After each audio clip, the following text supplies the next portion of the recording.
काँग्रेसचे प्रवक्ते सचिन सावंत यांची पत्रकार परिषद सुरू आहे, आपण थेट जाऊया. तऱ्हेची शंका नाही.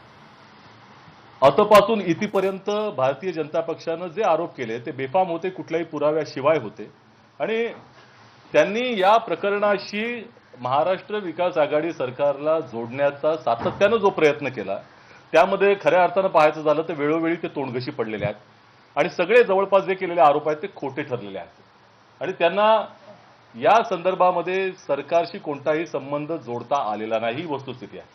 आता विधिमंडळाच्या अधिवेशनापासून जे आरोप देवेंद्र फडणवीस साहेब आणि भारतीय जनता पक्षाचे नेते करतायत त्यामधनं एक तुम्हाला दिसून येईल की सातत्यानं ते गोल पोस्ट चेंज करतायत, वेळोवेळी वेगवेगळे आरोप करायचे. यामागचा उद्देश काय असणार आहे?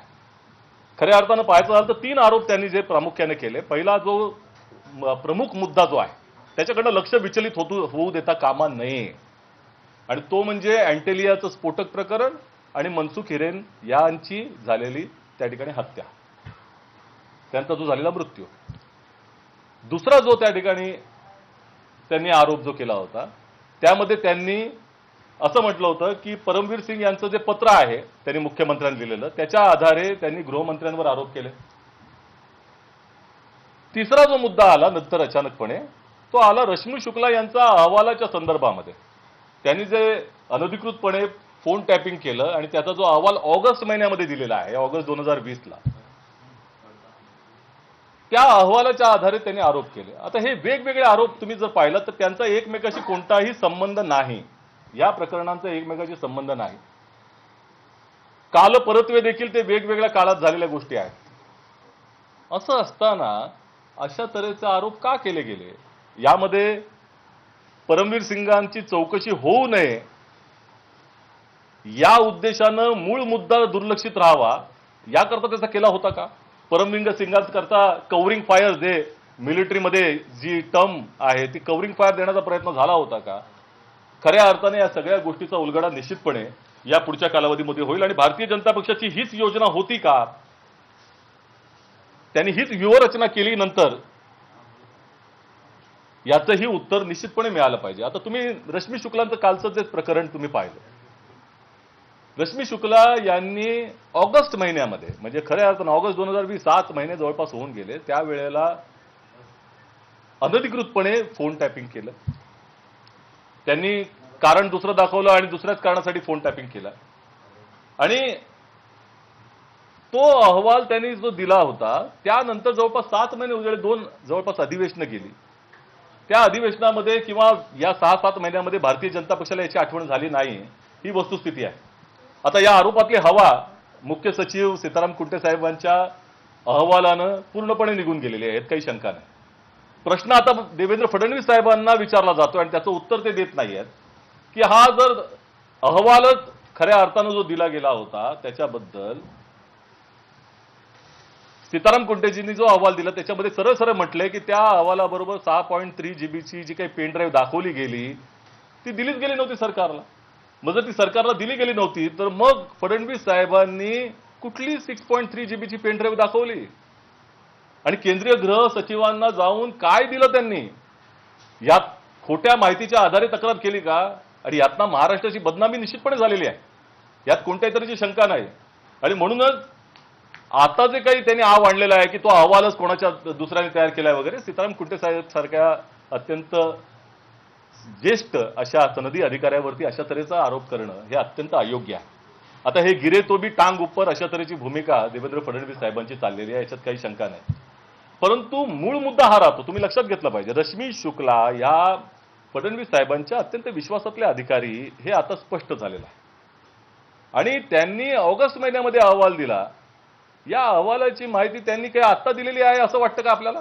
त्या अगोदरच त्यांना दिलेली असावी आणि त्याबरोबर जेव्हा त्याची अहवालाची माहिती त्यांना दिली जाते एवढं त्या ठिकाणी आपल्या पदाचा दुरुपयोग करण्यापर्यंत एखाद्याची मजल जाते त्यावेळेला त्यांनी हे माहिती दिली नाही असं होणे शक्य नाही की त्यांनी याबद्दल माफी मागितलेली आहे. या अहवालामध्ये कोणताही दम नाही आहे, हे वरवरचा अहवाल आहे, याची माहिती फडणवीस साहेबांना दिली नसेल तरी देखील 7 महिन्यानंतर हा विषय का काढला गेला हा मूळ मुद्दा आहे. आणि म्हणूनच परमवीर सिंग यांच्याकडनं लक्ष दुसरीकडे घेऊन जायचं होतं का, हा जो प्रश्न मी विचारलाय त्याचं कदाचित ह्याच्यातनं उत्तर मिळतंय. आता दुसरा महत्वाचा विषय तुम्ही लक्षात घ्या. परमवीर सिंग यांनी मुख्यमंत्र्यांना जे पत्र लिहिलेलं आहे त्याबद्दल मी उहापोह अगोदरच्या पत्रकार परिषदेमध्ये केलेला आहे. परंतु एखाद्या दोन व्यक्तींच्या संभाषणाला सबळ पुरावा जर द्यायचा असेल तर ती संभाषणाची रेकॉर्डिंग दिसली पाहिजे. ती तर काही दिलेली नाही. परंतु ऐकीव माहितीच्या आधारे स्वतःच्याच निकटवर्त्यांकडनं अशा तऱ्हेचा एक पुरावा तयार करण्याचा प्रयत्न निश्चितपणे झाला आणि मग यावरती भारतीय जनता पक्षाकडनं लगेचच बोंबाबोंब सुरू करण्यात आली. आपल्याला माहित असेल अर्णव गोस्वामी प्रकरणामध्ये परमवीर सिंग यांना बडतर्फ करावं पंतप्रधानांनी आपल्या अधिकारामध्ये कलम 311चा वापर करून अशा तऱ्हेची मागणी भारतीय जनता पक्षाने केली होती. अचानक परमवीर सिंग या लगेचच विश्वासार्ह वाटायला लागले, प्रिय वाटायला लागले भारतीय जनता पक्षाला. असो, काही हरकत नाही. प्रश्न हा आहे की यावरती न्यायिक चौकशी आता नेमलेली आहे, सत्य ते येईलच. परंतु परमवीर सिंगांच्या पत्रामध्ये बऱ्याच गोष्टी ज्या दडलेल्या आहेत त्याच्याकडे आपलं लक्ष मला वेधायचं आहे, आपल्या माध्यमातून जनतेचं लक्ष वेधायचं आहे. तुम्ही लक्षात घेतलं पाहिजे की परमवीर सिंग आणि देवेंद्र फडणवीस साहेब असं म्हणतात की फेब्रुवारी महिन्याच्या अखेरीस सचिन वाझे गृहमंत्र्यांना भेटला. प्रश्न हा महत्वाचा नाही.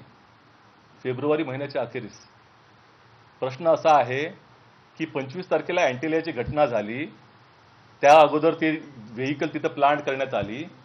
या कालावधीमध्ये सचिन वाझे कोणाकोणाला भेटत होता, या प्रश्नाच्या उत्तरात सगळं दडलेलं आहे की या अगोदर कोणाकोणाला भेटत होता. मग त्या पत्राचा अभ्यास केला तर आपल्याला त्या पत्रामध्ये निश्चितपणे काही आपल्याला थोडासा तर्क निघतो आणि तो तर्क आपल्याला एकंदरच काय परिस्थिती आहे याचं आकलन करण्याकरता मदत करतो. तुम्ही लक्षात घेतलं पाहिजे की परमवीर सिंग असं म्हणतात की गृहमंत्र्यांची सचिन वाझे याची भेट झाली आणि सचिन वाझेने येऊन परमवीर सिंगांना तक्रार केली. तुम्ही लक्षात घ्या, याचा अर्थ एक एपीआय दर्जाचा व्यक्ती सीपीला जाऊन गृहमंत्र्याची तक्रार करतो. याचा अर्थ काय होतो की कोण जवळ आहे सचिन वाझेच्या, कोण जवळ आहे. आता या एपीआय दर्जाचा अधिकारी सातत्यानं एकदा नव्हे एकापेक्षा अधिक वेळा तत्कालीन पोलीस आयुक्त परमवीर सिंग यांना भेटला, हे पत्रातच नमूद आहे. एकदा नव्हे एकापेक्षा अनेक वेळा. आणि मग तुम्ही हे लक्षात घेतलं पाहिजे की क्राईम ब्रांचचं जे कार्यालय आहे सचिन वाझेचं ते कुठं आहे. ते आहे मुंबई पोलीस आयुक्तांच्या कार्यालयापासून 200 मीटरवर, त्याच बिल्डिंगमध्ये 200 मीटरवर 200 फुटावरती कार्यालय. आता एपीआय दर्जाचा अधिकारी जाऊन गृहमंत्र्यांची तक्रार परमवीर सिंगांकडे करतो. आता ह्याच्यामध्ये किती लोक असतात तुम्ही लक्षात घ्या. एपीआयच्या वरती पीआय, पीआयच्या वरती एसीपी, एसीपीच्या वरती डीसीपी, डीसीपीच्या वरती ऍडिशनल सीपी, जॉईंट सीपी. हे सगळे बायपास करतो. कोण नसतं बरोबर, डायरेक्ट परमवीर सिंगांना जाऊन तक्रार करतो. म्हणजे किती जवळचे संबंध होते ह्याच्यावरती प्रकाश पडण्याची निश्चितपणे आवश्यकता आहे. आणि दुसरी गोष्ट ही स्पष्ट आहे त्या ठिकाणी, तुम्ही लक्षात घ्या की एपीआय वाझे डायरेक्टली परमवीर सिंगांना रिपोर्ट करत होता. या सगळ्या पूर्ण कॅडरला बायपास करून याची ही चौकशी होण्याची गरज आहे. आणि त्यामध्ये तुम्ही लक्षात घेतलं पाहिजे की मूळ मुद्दा काय. एपीआय वाझे कुठला, तर परमवीर सिंग यांच्या कार्यालयामधला, मुंबई सीपी ऑफिसमध्ये त्यांचं कार्यालय. काझी कुठला, मुंबई सीपी ऑफिसच्या म्हणजे परमवीर सिंगांच्या कार्यालयामध्ये. एपीआय हुबाळे कुठले, ते तिथलेच परमवीर सिंगाच्या कार्यालयामधले. 2 ड्रायव्हर कुठले, परमवीर सिंगाच्या कार्यालयामधले. इनोवा कुठली, तर ती देखील परमवीर सिंगाच्या कार्यालयामधली. एवढा निकटचा संबंध या ठिकाणी आहे. तरीही एनआयएनं गेल्या 18 दिवसामध्ये एकालाही वरिष्ठ अधिकाऱ्याला जबाबाला बोलवलं नाहीये. हा कसला तपास चाललेला आहे एनआयएचा. एनआयए 18 दिवस झाला तपास हाती घेऊन एटीएस कडनं जबरदस्तीनं तो ताब्यात घेतलेला आहे. मग याची चौकशी करायला नको, एकाचाही जबाब घ्यायला नको का. एनआयएचं म्हणणं असं आहे की सचिन वाझेने स्वतःच्याच अखत्यारीमध्ये एवढा मोठा गुन्हा केला. भारतीय जनता पक्षाचं देखील तसं म्हणणं नाही. ह्याचं मार्गदर्शन करता कोण आहे, ह्याची चौकशी निश्चितपणे होण्याची आवश्यकता आहे. आणि आता तर एनआयएनं यूएपीए टाकलं त्याच्यावरती. लक्षात घ्या, अनलॉफुल ऍक्टिव्हिटी प्रिव्हेन्शन ऍक्ट. हा टाकलाय आता. परंतु हे टाकत असताना किती चौकशी केली गेली त्याचा कुठलाही आधार नाहीये. आणि म्हणूनच प्रश्न हा विचारतो की काय परमवीर सिंगांना वाचवण्याचा प्रयत्न चाललाय की चौकशी होऊ नये त्यांची अशा तऱ्हेचा प्रयत्न चाललाय का? मग एनआयएने तपास काय करावा ज्याच्यासाठी आज मी पत्रकार परिषद बोलवली आहे हे आता आम्ही सांगतो तुम्हाला. काय तपास केला पाहिजे? 10 मार्चला अत्यंत महत्वाचं आहे, लक्षात घ्या, जनतेनं कळलं पाहिजे जनतेला. 10 मार्चला एटीएसनं पत्र लिहून तत्कालीन पोलीस आयुक्त परमवीर सिंगान यांच्या कार्यालयाकडनं त्या सीपी ऑफिसचा डीव्हीआर मागितला. लक्षात घ्या, एटीएसनं डीव्हीआर मागितला. 10 मार्चला तो डीव्हीआर एटीएसला अधिकृतपणे तत्कालीन पोलीस आयुक्त परमवीर सिंग यांच्याकडनं तो दिला गेला. पण अचानकपणे लक्षात आलं की हे डीव्हीआर मध्ये देऊन चूक झाल्यासारखं झालं काय. आणि 1.5-2 तासामध्येच एटीएसचे प्रमुख जयजित सिंग यांना फोन जातो. कोणाचा जातो हे स्पष्ट आहे, त्याची चौकशी होण्याची मागणी आम्ही आता करतोय, चौकशी करण्याची. फोन जातो आणि म्हटलं जातं त्या डीव्हीआर नीट दिसत नाहीये, तुम्ही तो डीव्हीआर आम्हाला परत पाठवून द्या, आम्ही त्यांना तपासून परत देतो. आता एटीएसच्या प्रमुखांनी तो डीव्हीआर अधिकृतपणे तत्कालीन पोलीस आयुक्त परमवीर सिंग यांच्या कार्यालयातनं आलेल्या व्यक्तीला हँडओव्हर केला. त्याची सगळी नोंद निश्चितपणे ती केली असणार आहे. आणि त्यानंतर आजतागायत तो डीव्हीआर गायब आहे. त्या डीव्हीआर मध्ये काय होतं, त्या स्कॉर्पिओ पासून इनोव्हा पासून कोणाकोणाच्या मुवमेंट त्या ठिकाणी आहेत त्या डीव्हीआर मध्ये निश्चितपणे असणार आहेत. हा गायब झालाय. कसा गायब झाला? तो मागितला का गेला? आणि म्हणून याची चौकशी व्हायला नको? यामध्ये कोणाचा हात आहे? कोणी मागून घेतला आहे त्या वेळेला? का घेतला मागून आहे त्या वेळेला? निश्चितपणे याची चौकशी होण्याची गरज आहे. आणि म्हणूनच पहिली गोष्ट एनआयए आपल्या कार्यालयातनं बाहेर पडून इथे जाईल. आम्ही म्हणतो आहोत की याच्या मुळाशी जाण्याची गरज आहे. एनआयएनं दाबून ठेवू नये कोणाला. त्याची चौकशी करा, वरिष्ठ अधिकाऱ्यांची चौकशी करा. त्यामध्ये झालं पाहिजे दूध का दूध पाणी का पाणी आलं पाहिजे. आणि जर एनआयए चौकशी करत नसेल, काय कारण असेल त्याचं, कारण ह्यांची जी मोडस ऑपरेंडी दिसते, दिल्लीला सुप्रीम कोर्टात जाण्याचा विषय असेल, कुठलाही विषय, आमचं एवढंच म्हणणं आहे, नसेल तर राज्य सरकारने याची चौकशी केली पाहिजे. हा डीव्हीआरचा भाग जो गायब झालेला डीव्हीआर आहे तो अत्यंत गंभीर आहे आणि निश्चितपणे याच्या मुळाशी जाण्याची आवश्यकता आहे. एकंदरच ज्या पद्धतीनं केंद्रीय यंत्रणांचा दुरुपयोग या कालावधीमध्ये झालेला आहे आपण पाहिला असेल. सुशांत सिंग प्रकरणामध्ये आजही 9 महिने झाले, अद्यापही सीबीआयनं सांगितलं नाही की त्याचा मृत्यू कसा झाला, आत्महत्या झाली का, त्या ठिकाणी त्याचा खून झाला. परंतु त्याचा राजकीय उपयोग निश्चितपणे झालाय. एटीएसनं ज्या वेळेला सचिन वाझेची कस्टडी मागितली, तात्काळ ती कस्टडी देण्याऐवजी एनआयएनं संपूर्ण तपासच ताब्यात घेतला. म्हणूनच याच्या मुळाशी आम्ही जाण्याची मागणी करत आहोत. आणि निश्चितपणे हे जर स्पष्ट केलं तर ज्यांचे खऱ्या अर्थानं हात त्याच्यामध्ये गुंतलेले आहेत तिथे पोचलं जाईल. हे कव्हरिंग फायर थांबवलं जाईल आणि निश्चितपणे सरकार यातना उजळ चारित्र्यानं बाहेर पडेल. बाकी आपल्याकडे आता हिंदीमध्ये या संदर्भामध्ये परत बोलतो. तुम्ही जे म्हटलं की 25ला गाडी सापडली, 25च्या आधी कोण कोणाला भेटले हा गंभीर आरोप आहे. नेमकी आपल्याला काय म्हणायचं आहे की भाजपला संबंधित कोणाला सचिन वाझे भेटले होते? मी माझ्या आरोपांमध्ये पूर्णपणे स्पष्टता आणलेली आहे. तुम्ही लक्षात घेतलं पाहिजे की या संदर्भामध्ये खऱ्या अर्थानं तो डीव्हीआर अत्यंत महत्वाचा ठरला असता जो गायब झालाय. एटीएसच्या प्रमुखांकडनं तो का परत घेतला गेला आणि नंतर तो गायब का झाला याचं उत्तर दिलं पाहिजे. आणि हे जे काही फुटकळ जे काही आरोप केले जातात बाजूचे, मूळ मुद्दा तो आहे. त्या मूळ मुद्द्यापासून लक्ष विचलित आम्ही होऊ देणार नाही.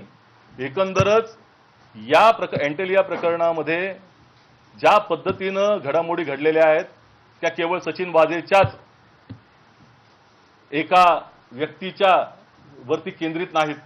त्याला मार्गदर्शन कोणाचं झालेलं आहे, कोणाच्या टचमध्ये तो होता, याच्या मुळाशी पोहोचण्याची आवश्यकता आहे. एनआयए का जात नाहीये तिथं, ही आपली मागणी करत आहोत, ह्याची ही विचारणा करत आहोत.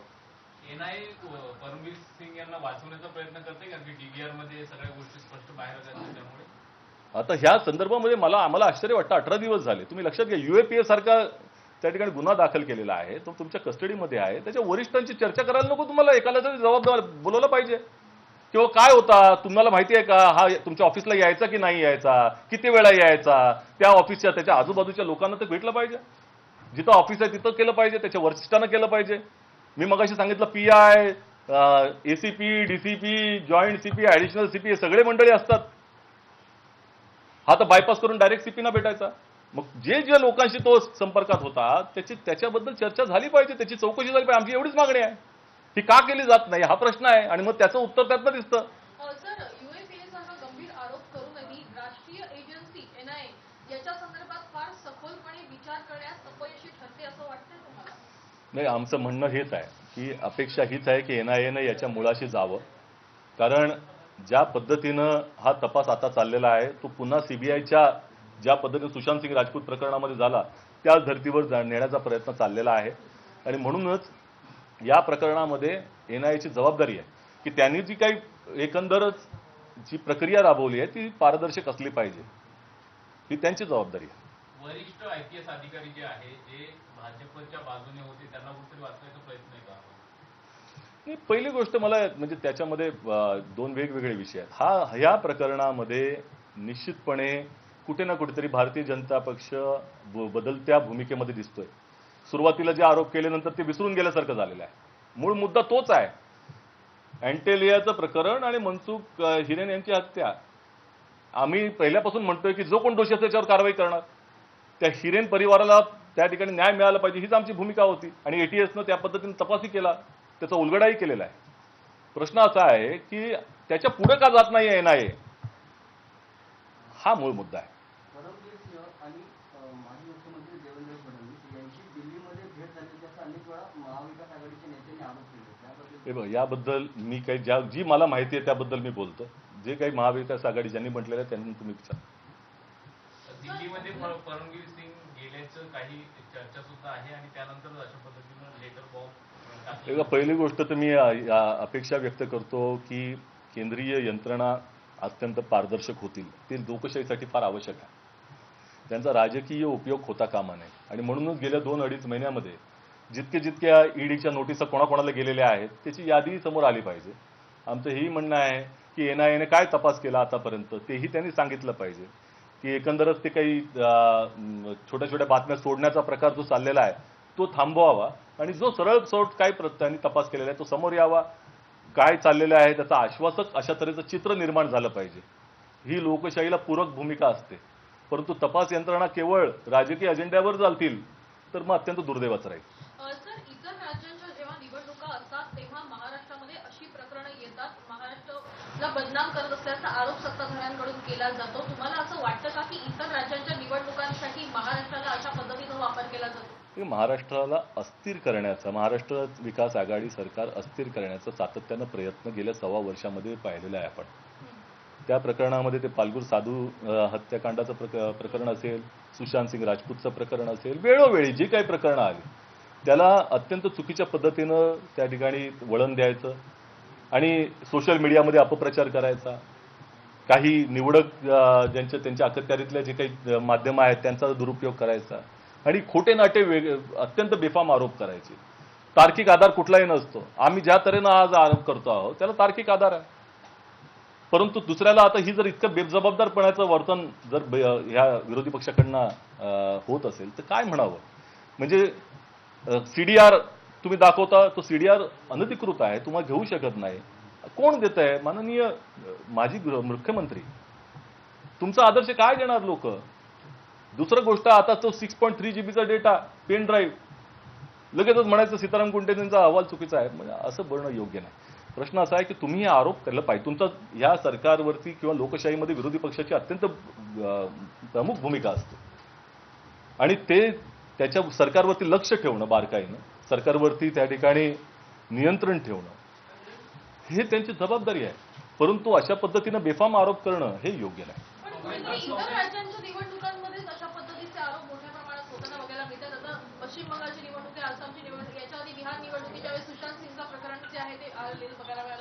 नाही, ही तर त्यांची व्यूहरचना आहेच, परंतु त्याच्याही पलीकडे जाऊन यांच्या मनामध्ये हे सरकार अस्थिर करण्याचा आहे डाव आहे. सातत्यानं राष्ट्रपती राजवटीच्या बाबतीमध्ये ज्या काही चर्चा केल्या जातात ते अत्यंत दुर्दैवाचं आहे. एक तर प्रतिमा मलिन करायची, बदनामी करायची सरकारची आणि अस्थिर करण्याचा प्रयत्न करायचा. त्यामुळे हा सगळा डाव आम्ही सगळेजण ओळखून आहोत आणि निश्चितपणे जे काही सत्य आहे ते लोकांसमोर गेलं पाहिजे हीच आमची भूमिका आहे. बदल्यांच्या रॅकेटमध्ये बंधन नावाचा एक काँग्रेसचा कार्यकर्ता आहे, तो सक्रिय होता 2017 साली देखील आणि आता देखील तो सक्रिय आहे आणि त्याला वाचवण्याचा प्रयत्न होतोय असं हे आशिष शेलार म्हणतात. आशिष शेलार म्हणजे मला आधीपूर्वी त्यांच्याबद्दल आदर होता, परंतु ज्या पद्धतीनं ते आरोप करतात त्याच्यात काही तथ्य नसतं. 2017 पासून ते 2019 पर्यंत तुमचं सरकार होतं, त्यावरती तुम्ही काय कारवाई केली हा मूळ मुद्दा. दुसरा मुद्दा असा आहे की असेच आरोप आम्ही देखील करू शकतो. जो इंगळे नावाचा व्यक्ती आहे तो कोणाचा केअरटेकर होता तुम्ही लक्षात घ्या, कोणाच्या जवळ होता ह्याची चर्चा सगळीकडे आहे. परदेशी साहेबांच्या जवळ असलेला व्यक्ती आहे तो. मग आम्ही आरोप करायचे का 2017ला ज्या पद्धतीनं तो जो आरोप झाला होता आणि ज्या पद्धतीनं त्यांना चव्हाण जे डीसीपीने तो पकडून दिला होता त्यावेळेला जे बदलेंचं रॅकेट आलं त्यावेळेला त्याचे धागेदोरे सीएमओ पर्यंत पोहोचत होते. मग त्याच्या आम्ही आता त्या ठिकाणी आरोप करायचे का? त्यामुळे काहीही बोलायचं, काही त्या ठिकाणी तर्कहीन भाषा वापरायची. मला असं वाटतं की याची चौकशी निश्चितपणे होईल. जो कोण 2017चा असू दे किंवा आताही बदल्यांच्या रॅकेटमध्ये कोणी असेल निश्चितपणे त्याला कारवाई झाली पाहिजे हीच आमची भूमिका आहे. सीबीआय प्रकरण आता वाढलं उठलाय. देवेंद्र फडणवीस यांनी देखील विधानसभेमध्ये मनसुख हिरेन प्रकरणामध्ये ते सीबीआय समोर आणले होते आणि त्यांनी म्हटलं होतं की जर या संदर्भात माझी चौकशी लावायची असेल तर चौकशी लावणार. अद्याप अजून महाविकास आघाडीकडून कुठली पावलं उचलली? पहिली गोष्ट, विरोधी पक्ष नेता आहे, सन्माननीय विरोधी पक्ष नेत्यांची जबाबदारी काय तुम्ही लक्षात घ्या. दोन गोष्टी त्या यामध्ये दिसत आहेत ज्याच्यामध्ये ते अपराध्यांना पाठीशी घालतात. पहिली गोष्ट अशी की सीडीआर बाळगणं स्वतः हा गुन्हा आहे. दुसरीकडे तो सीडीआरची व्हायली महत्वाची आहे ना तपासामध्ये, ती त्यांनी तपास यंत्रणा दिली पाहिजे, त्याला मदत केली पाहिजे. तिसरी गोष्ट जी अत्यंत महत्वाची, कर्नाटक हायकोर्टने निर्णय दिलेला आहे की ज्या अधिकाऱ्याने अशा तऱ्हेची तिसऱ्या व्यक्तीला सीडीआर किंवा अधिक स्वतःची आरोपीची खाजगी माहिती जर दिली तर तो व्यक्ती जो अधिकारी आहे, जो इन्व्हेस्टिगेशन ऑफिसर देखील असू शकतो, त्याला दोषी धरलं जाईल, तो देखील अपराधी आहे. मग तशाही अपराधाला ते पाठीशी घालतात. काय आदर्श ठेवताय तुम्ही? हा आमचा मुद्दा आहे.